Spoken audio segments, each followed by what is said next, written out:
Bismillahirrahmanirrahim. Assalamualaikum warahmatullahi wabarakatuh.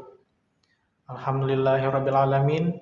Wassalatu wassalamu ala asrafil anbiya'i wal mursalin Sayyidina wa maulana Muhammadin wa ala alihi wa sahbihi ajma'in.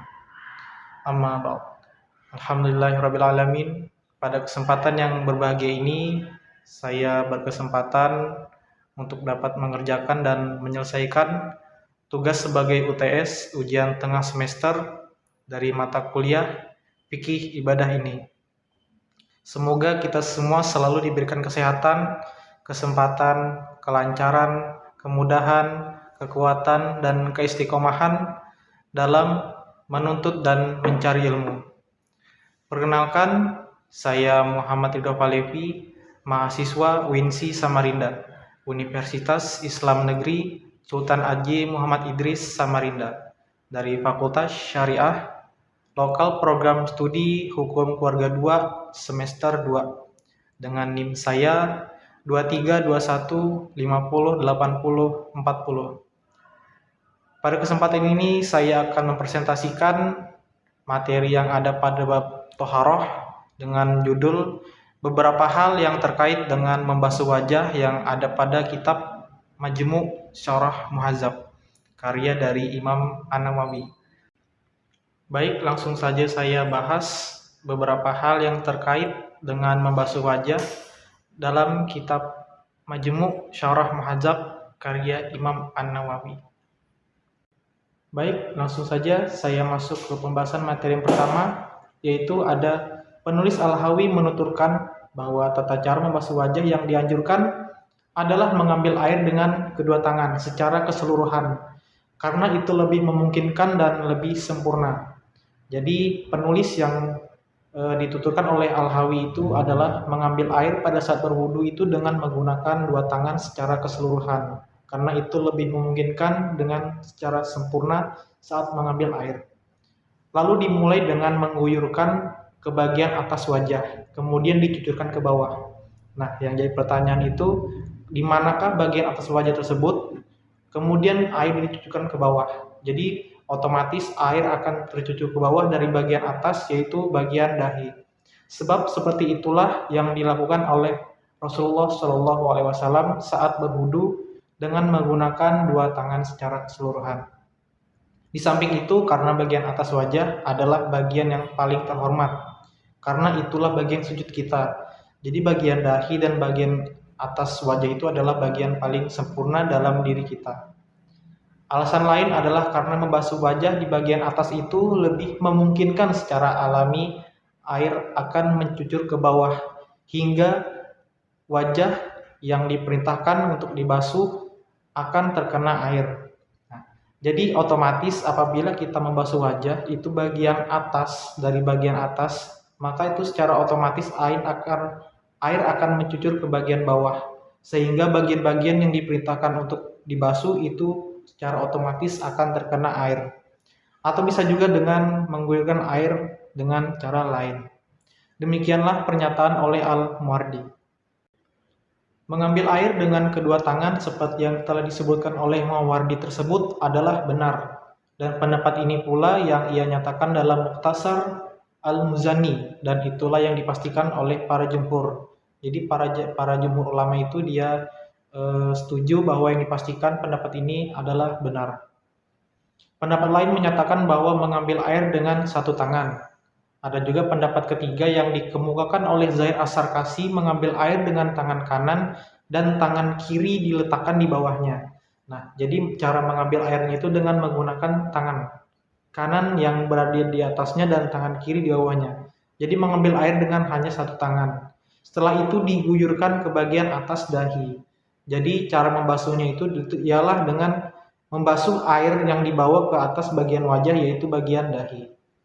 Ketiga pendapat tersebut secara makna disebutkan dalam hadis sahih. Dalam Sahih Al-Bukhari dan Sahih Muslim disebutkan bahwa diriwayatkan dari Abdullah bin Zaid tentang tata cara wudu Rasulullah SAW. Ia berkata, beliau mencelupkan tangan lalu membasuh wajah 3 kali.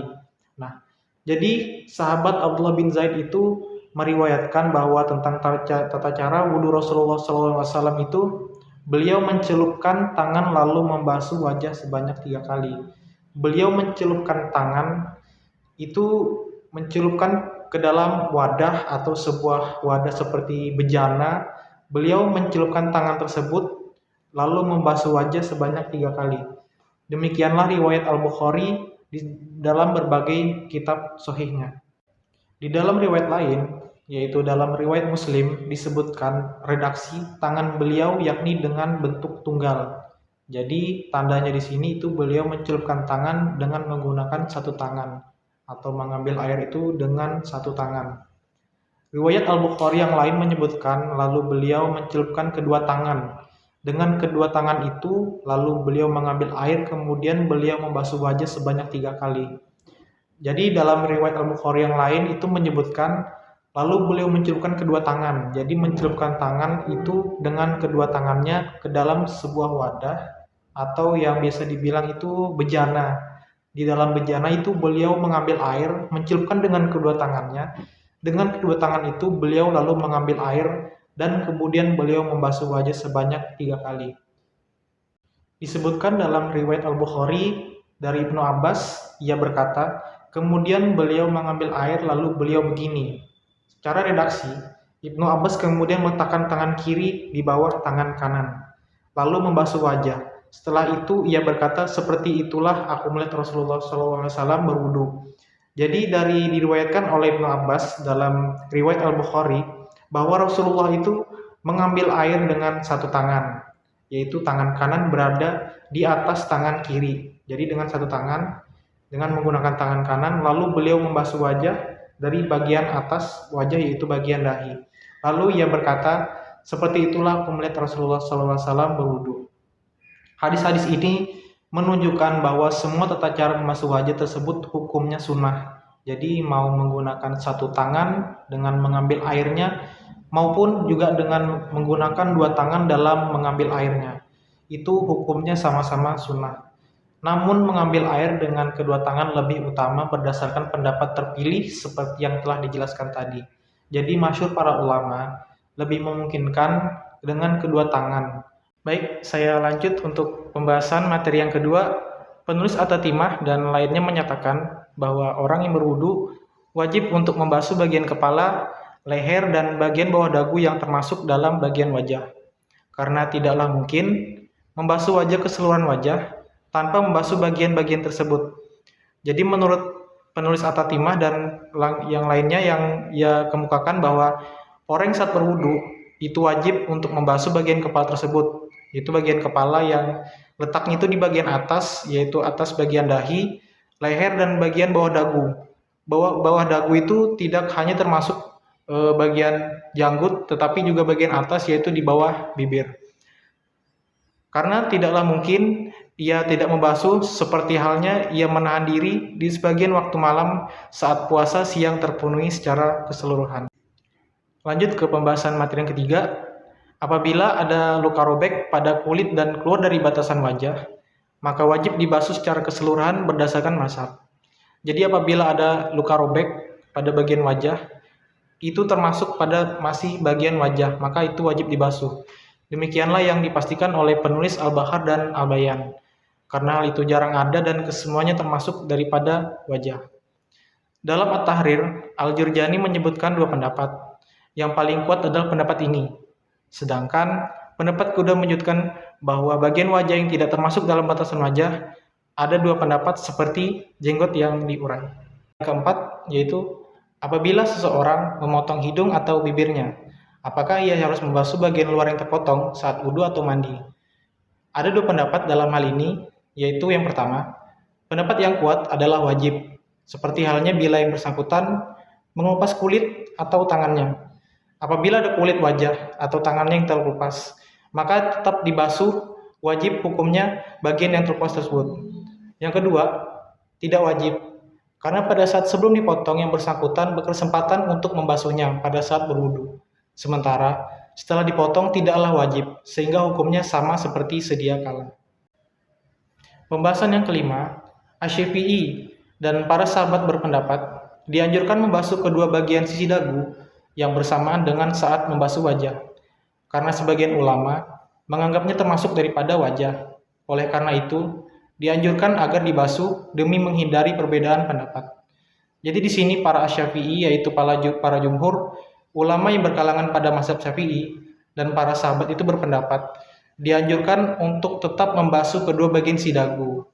Bagian sidagu itu ada yang bagian sidagu atas dan bagian sisi dagu bawah.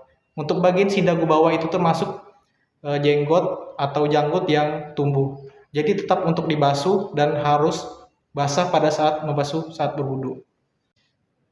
Selanjutnya, masuk ke pembahasan yang materi ke-6, yaitu wajib membasuh bagian merah bibir yang terlihat.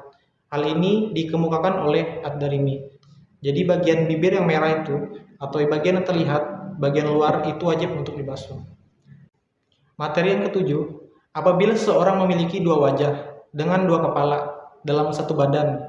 Nah, keduanya untuk tetap wajib dibasuh dalam masing-masing kepala tersebut, seperti yang dikemukakan oleh Ad-Darimi. Ia menyatakan salah satu kepalanya cukup dibasuh. Ia juga menyatakan kemungkinan wajib membasuh sebagian masing-masing kepala, yaitu satu dari dua kepala tersebut. Pendapat yang ke-8, kedua pelipis harus dibasuh. Kedua pelipis tersebut bisa bagian kiri atau bagian kanan, dan bagian tengah antara kedua mata itu termasuk daripada bagian wajah, yang mana untuk wajib tetap dibasuh.